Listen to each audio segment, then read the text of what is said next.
Yeah. Pull up a chair. Real stories only. No filters. No cap. Staxx in the building. Chattin with Staxx.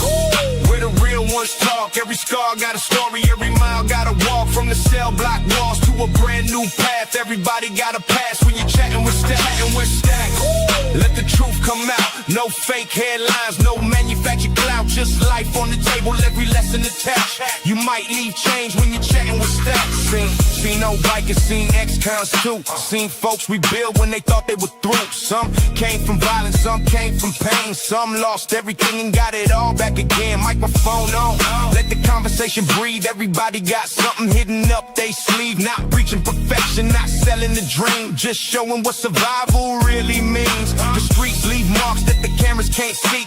Years of hard lessons become history. Some carry regret. Some carry pride. Some still fighting demons they can never quite hide. With Staxx, where the real ones talk. Every scar got a story. Every mile got a walk. From the cell block walls to a brand new path. Everybody got a pass when you're chatting with Staxx. One guest says prison changes whole view. Another says sobriety pulled them through. One talks motorcycles, another talks faith.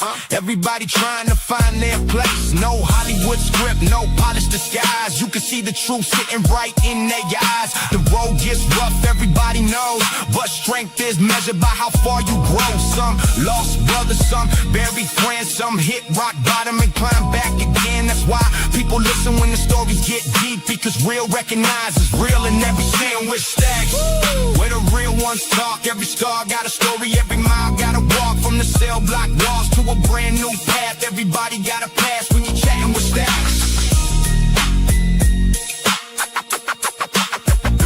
Chatting with Staxx.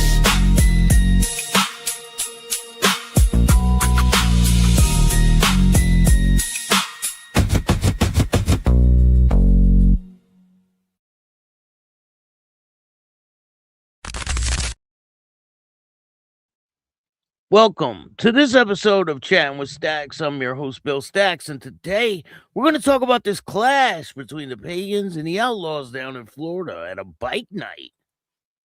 This has been very quiet, but it's breaking now. It's going to be all over the place. Before we get started, make sure you hit the like button, subscribe, hit the notification bell so you can get my videos every time they drop. Tell a friend to tell a friend. Tell your mother's brother, sister's friend about Chattin with Staxx. The dopest motorcycle content on YouTube. I appreciate all you guys taking the time to watch this show. If you want to donate to the show, you can hit up the Cash App at Chattin with Staxx. Or you can hit up Venmo, PayPal, Super Sticker, Super Chat, Zelle, all that good stuff. I appreciate every single dollar. I put it right back into the show so I can bring you the dopest content possible. I told you guys I'm doing in-person interviews. The interview with CJ is going to be dropping really soon. I'm just getting the final touches done on it, but it's a long interview. You guys are going to like it. And it's a lot different from my normal interviews, over the internet. But it's pretty good. Ken, how are you? Thank you for joining me today. Appreciate you. We got 23 people in the house. Hit that like button. People are wondering about what the hell is going on. So we got a couple things to talk about. I got to make it quick. I got big things going on right now. I got a major interview, international interview. It's pretty big. Hey, what's going on, man? David, shout out to Panama City Beach, Florida. It's hot down here. Hell yeah, you're down there at the wrong time, man. People usually go down there for the winter months, right? Like hibernation. So the first thing we're going to talk about is this guy. This guy looks like a normal old man climbing up the steps, right? Nope. He is a hitman. And he is there to unalive a mafia boss, an Israeli mafia boss. So these guys are dining in this restaurant. This guy comes strolling up. And as these other guys are walking out, he passes by them, pulls a pistol out, puts it to his head, and blam. And it's all on video. Israeli mafia boss shot dead in public. Yanis Yazarevich is considered one of Israel's most dangerous criminals, and he was killed on Sunday. Crazy situation, and it was all caught on video. I can't play the video here. Obvious reason, right? Let's see here.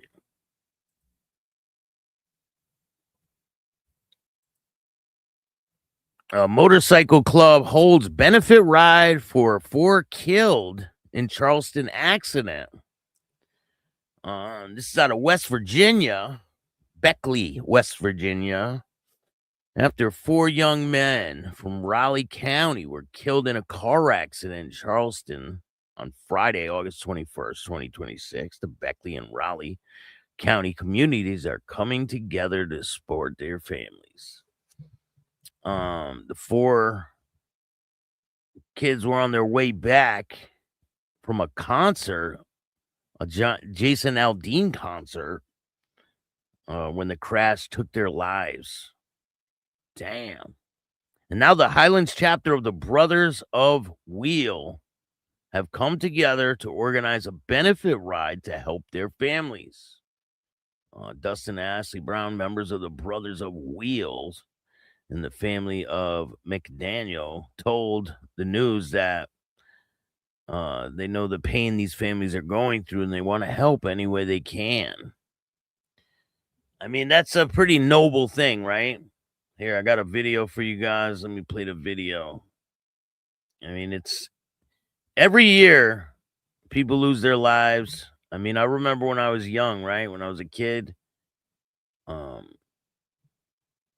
one of my friends was killed in a car accident. Really hit me pretty bad. I was young though. I was probably like 12. After those 4 young men were killed in Charleston, Beckley and community coming together to support the families. 59 News, those 4 young men were killed in Charleston over the weekend. The Beckley and Raleigh County Edmonton's in the building. Coming together to support the families. 59 News reporter Ashley Davidson spoke with members of one of the boys' families to find out how the community is coming together to do that. James McDaniel, Caden Ashby, Caden Radford, and Colton Garcia were on their way back from a Jason Aldean concert when the crash that took their lives occurred. Now, the Highlands chapter of the Brothers of the Wheel has come together to organize a benefit ride to help their families. Dustin and Ashley Brown, members of the BOTW and family to McDaniel, say they know the pain these families are going through and want to help in any way they can. We're real big on community involvement and charity work, and we know firsthand how awful this is when you lose a young person in your home. Most families don't have life insurance policies. Hey, Mike, what's up, man? So this is our way of giving back to those families to try. Al Roseberry's in the house. Loctite says dozens of bikers from across the Mountain State and beyond are coming to attend the ride. Ashley, James McDaniel's cousin, says knowing that her club supports not only her family, but the others is wonderful. It's huge for me because Brothers of the Wheel is always about family and giving back. And now that one of their own is hurting and we're experiencing loss along with all the other boys, and we knew them all. And to know that they're there to give back to us and support means everything. Reporting in Raleigh County, Ashley Davidson, 59. That's sad. I mean, four young kids, all in a split second, right? Crazy. Let's see here. All right, so I got more information. Jenny, how are you? Happy Tuesday. We got an international interview coming up. Pretty big, huge, bigger than a lot of these people that are out there. International, man. So, all right, I got more information about this, right? Gunned down, horrifying moments. Mafia boss is shot dead, point blank range by assassin. This is called a blood feud, I guess they're calling this. arch criminal Giannis was assassinated when he left a petrol station in a town near Tel Aviv, about 30 miles away from Tel Aviv. They chosen not to show the full shot of the gunman. The gunman seen wearing the hat, hoodie, and glasses casually walks up a short flight of stairs. Yanni, 40, is seen exiting the building, flanked by two associates, as the assassin pressed up against a glass door. Moments later, the shooter pulls out a pistol and fires into the back of Yanni's head, and the three men have their backs turned to the shooter. All of them. The crime boss is seen tumbling down the stairs as the gunman flees on foot. I mean, these guys are all right around him, right? He's flanked by all his crew, and this guy still got him. Mama Jinx, how are you? Wilson, how are you? Yanni's was critically injured and pronounced dead shortly afterwards. Cops said that the killing was criminally motivated and have launched a major manhunt for suspects believed to have fled in a vehicle. Yanni is one of Israel's most feared gangsters and was reportedly arrested in connection with shooting, arson, and violent underworld clashes. Police describe him as the leader of an organized crime group associated with Israel community, and that he was involved in a number of feuds. So this is allegedly a blood feud, they're calling it. A decade ago, he was shot and wounded in a city just north of Karasa. But he recovered from his injuries and bolstered his influence. Police accused him of targeting the home of a businessman and wounding a civilian in a shooting in last June. But he was released without charge. Of course he was. His death comes just 6 months after he was arrested at Tel Aviv airport on his way back from Moscow. In that case, the intelligence suggests he had returned with the intention of harming rival gang members. He was eventually released due to insufficient evidence. He was indicted in 2021 after threatening to murder a businessman if he didn't pay him $1 million. The Mafia boss was known to demand complete loyalty from his henchmen. He would almost never talk on the phone to evade wiretaps, leading to police sourcing saying it's frustrating and it's hard to convict him. His killing comes as Israel grapples with the growing organized crime problem. Feuds have increasingly spilled into public arenas, with 13 attacks reported in just a number of days. That's a lot. 13 attacks in a number of days. They have recently targeted people with grenades, gunfire, arson attacks, and what cops say is linked to clashes between mafiosi, or Mosi, it's called in Jewish, and Arab mafias. So we'll see what happens with this. Obviously, there's going to be retaliation, right? The murders are reportedly sharply on the rise, with 309 recorded in Israel last year, and 109% increase from 148 victims in 2022. The National Minister of Security has been criticized for his inaction and denied accusations that he is treating it as an internal Arab problem. But who knows? We'll see what happens. Some other breaking news that just came out, if you guys aren't aware.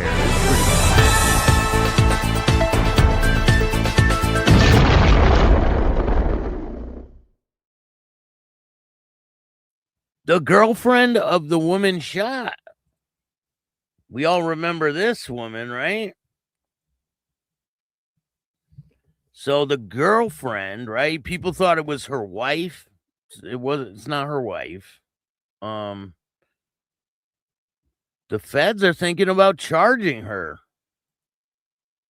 A lot of people are wondering, how come she didn't get charged with anything? Federal investigators are examining whether to charge the widow of Renee Good, the woman shot and killed by ICE in Minnesota. Renee Nicole Good was fatally shot by an ICE officer during an immigration enforcement operation in January 2026. She was a U.S. citizen and mother who was present as a legal observer. No, she wasn't. She was an instigator. That's what she was. Come on. She was a straight up instigator. She was instigating the problem, and her wife instigated the shit too. She told her wife, go, go, go. So if that's not being part of the problem, come on. She's the reason why she pressed the gas. So I mean, what do you guys think? Do you think the wife should be charged? Not the wife. She calls herself the wife, but they're not married. So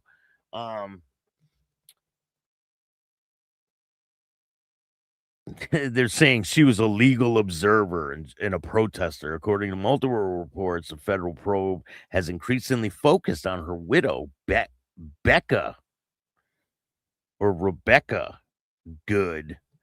I don't know why they're calling them Good and Good, because they're not good and they're not married, including whether they have multiple impeded federal officers at the moment before the shooting. Officials also looked at the possibility that activist ties. Obviously, they're involved with that, right? President Trump previously described the couple as professional agitators. The ICE agent involved has so far been unlikely to face charges, which he shouldn't, I don't think. This woman tried to run him over. Authorities are framing the shooting as self-defense after a vehicle allegedly struck him. It did strike him. We all seen it on the video, right? I mean, just crazy. All right, let's get to the topic at hand, because I don't have a lot of time today. I apologize, but I have a lot of things to do, and I definitely want to get this dope ass interview for you guys. But anyway, there was a situation down in Florida, a pretty big one, and it was between the Outlaws and the Pagans. Apparently, this guy wasn't the aggressor at first, right? So apparently, he was at a restaurant eating. So it says, this is what the article says. Pagan motorcycle gang member arrested after violent confrontation at Lakeland bike night. Motorcycle night at Gator's Dockside in Lakeland turned violent as members of opposing motorcycle groups reportedly became involved in a confrontation. How come they're not saying anyone else was arrested? It's a little weird. Virginia Chaos, what's going on? Ginger Bikers in the house. How are you, man? Thank you for joining me today. Appreciate you. I agree. Everyone should respect each other, considering everything we all have in common. 100%. What do we all have in common? We're paying astronomical prices, and something needs to change with this shit, right?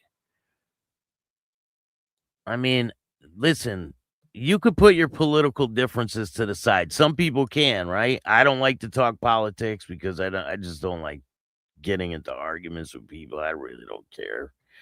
None of them care about us, right? The bottom line, we can all agree on that. They really don't care about us. Like, who's the one struggling? Us. They're not. So, bottom line, who cares? Why pick a side and start fighting with people over people that don't care about us? It's pretty simple, right?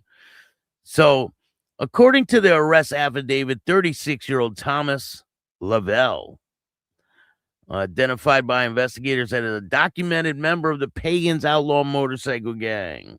He was at a restaurant August 20th, along with members of the Outlaws and other motorcycle clubs. So there was a bunch of people there at this bike night, right? Everything was fine. Investigators say Lovell was initially attacked by members of the opposing group, leaving him with significant facial injuries. So how does the victim suddenly turn into the aggressor? After the attack, several people reportedly fled the area. So is that why no one else was arrested and just him? Because that's a little odd, don't you think? Deputies allege Lovell armed himself with a hammer. I mean, if my face looked like that, I probably would do that too, right? He armed himself with a hammer and he swung at one man and narrowly missed him. A second man was attempting to leave on his motorcycle when Lovell allegedly struck him in the back of the helmet with the hammer, causing his head to violently shift and almost causing him to crash his motorcycle. Both individuals reportedly sought medical attention at a later time. And I hear that there was a woman on the back of the bike. I don't know if that's true or not. But investigators seized the damaged helmet along with cell phone and surveillance video of the incident.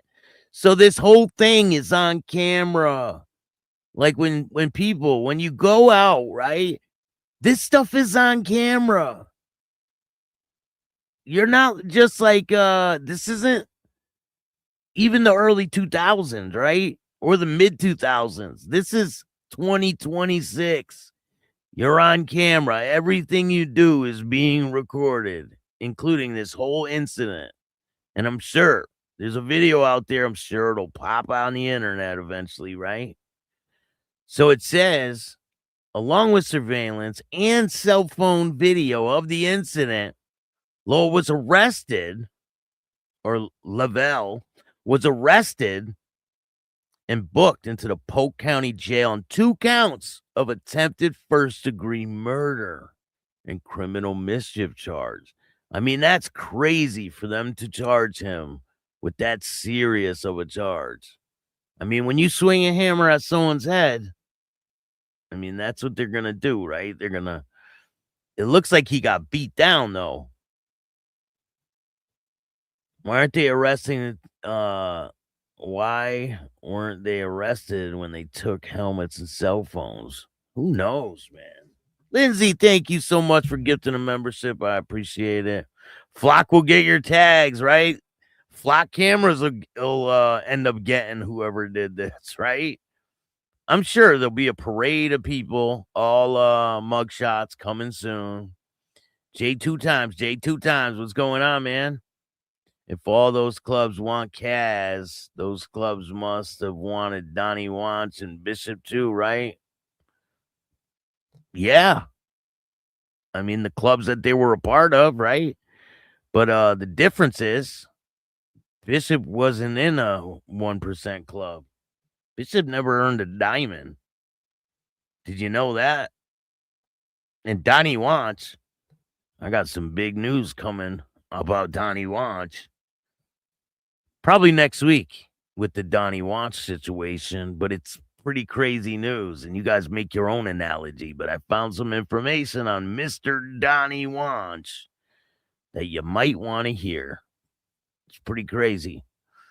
Mike, what's good?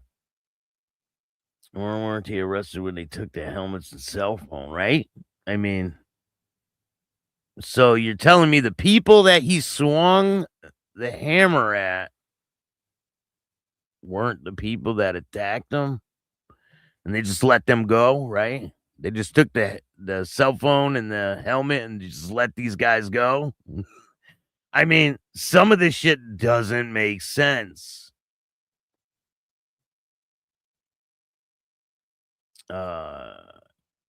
He was sending me something and never did. He's full of shit. Yeah, I don't know about that. A dude trying to leave. The dude attacked. That's why he became the aggressor, 100%.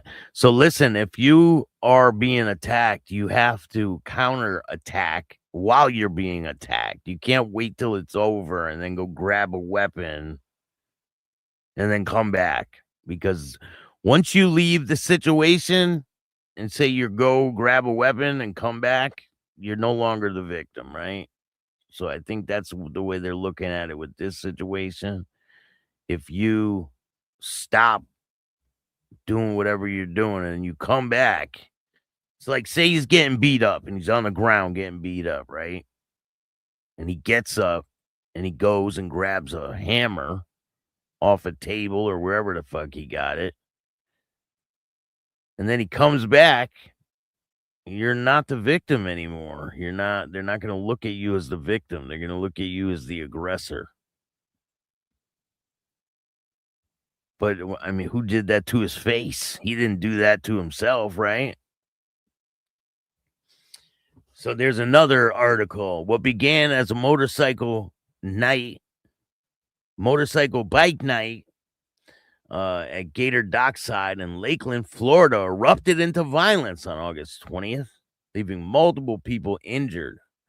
One man facing 2 counts of first-degree attempted murder, according to the arrest affidavit. Thomas Lovell was identified by investigators and documented member of the Pagans. He was at a restaurant during the event, attended by several members of other motorcycle clubs, including the Outlaws Motorcycle Club. Investigators say confrontation did not begin with Lovell as the aggressor. So it started with him getting obviously assaulted, right?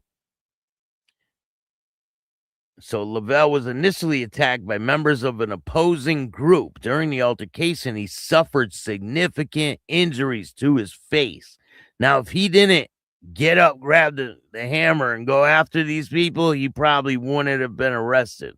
But I'm sure they're gonna lower the charges, right? They're not gonna charge him with attempted murder. But when you swing a hammer at someone's head, I mean, that's kind of not a good situation.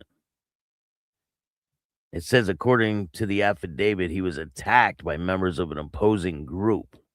We can all speculate on who that was, right?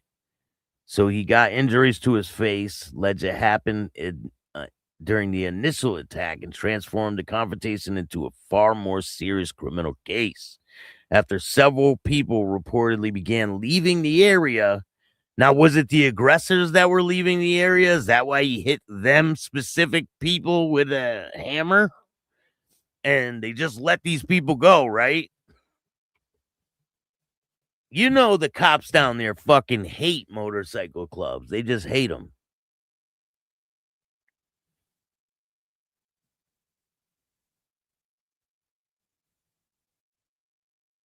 Deputies say Lovell swung the hammer at one man's head, nearly missing him. The situation escalated again when a second man attempted to leave the scene on his motorcycle. According to investigators, he struck the rider in the back of his helmet with the hammer, the impact causing the man's head to shift violently, whatever that means. I mean, nearly causing him to lose control of his motorcycle and crash. So what was he, driving his motorcycle when he hit him with the hammer?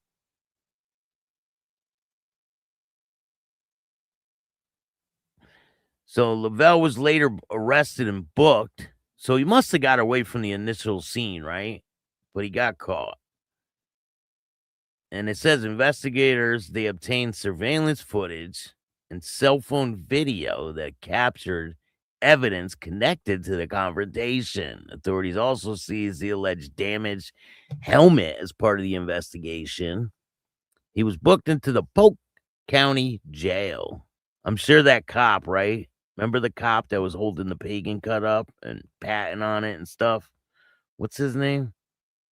He's probably going to come out and say some smart ass shit, right? So he's charged with first-degree attempted murder, 2 charges of first-degree attempted murder and criminal mischief charge. The case could carry additional consequences because investigators allege the offenses were committed in furtherance of criminal gang. authorities are seeking application for Florida's criminal gang enhancement statute. Grady, that's who it is. So this guy could be extra smoked, or anybody that's eventually going to be arrested, because there's going to be more arrests, according to the allegations described during the arrest. So they are looking to enhance the charges against this guy and give him criminal gang enhancement. Yeah, Grady's always got some shit to say.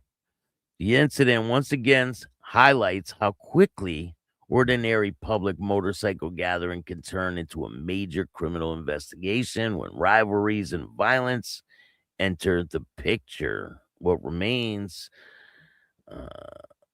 significant is the consequences of the events alleged by investigators. Lovell was reportedly injured first, but authorities contend his subsequent actions with the hammer crossed the line from victim of an assault to defendant of an attempted murder investigation. Those allegations have not yet been proven in court, and Lovell is presumed innocent unless proven guilty. So we'll see what happens with this situation, but it's not looking good. Especially with them wanting to enhance the charges. Like, how often do they say, oh, yeah, we want to enhance with criminal gang enhancements? I mean, that's not a good thing. John says he was jumped. Not much you can do other than take your lunch now and come back. When you're outnumbered 20-1. I mean, yeah, but if you get jumped, right? I understand that if you get jumped, after you're pissed off, you fucking run and grab a weapon and you come back. But that's where it's not self-defense when you leave, grab a weapon, and come back. It just changes everything, right?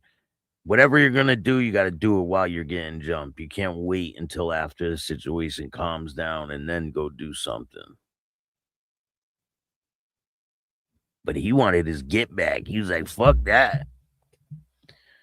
But anyway, I'm going to share this. There's a bike night, August 29th. I'm not sure if the date's on there.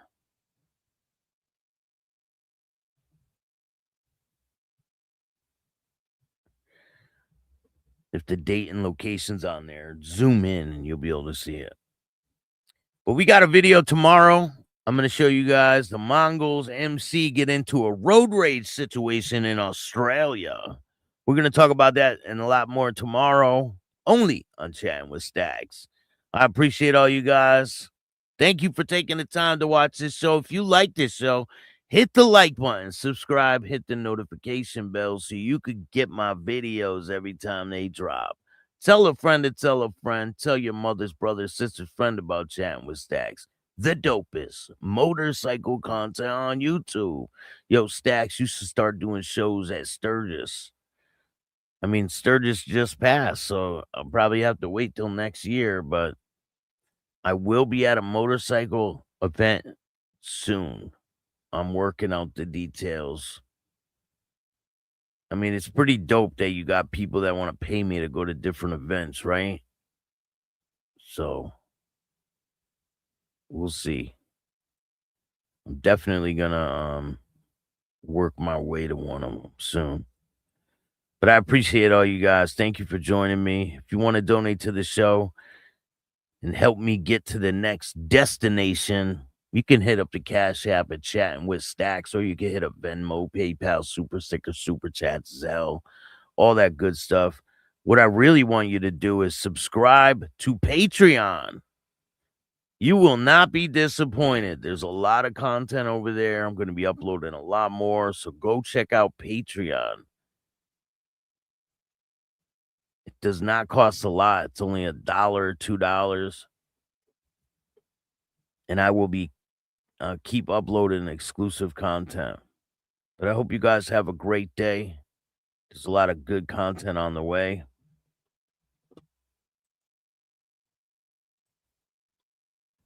And remember, don't be a bitch. And all new at 5, a major organized crime bust. 23 people under arrest now accused of stealing guns and cash. Today, police revealed 4 organized crime groups are wreaking havoc. From aggravated robbery to kidnapping, burglary, and more. Let's take a look at this. New pictures from court documents in this case. These are a few of the people who have been charged, and investigators say the money, tens of thousands of dollars, is all stolen.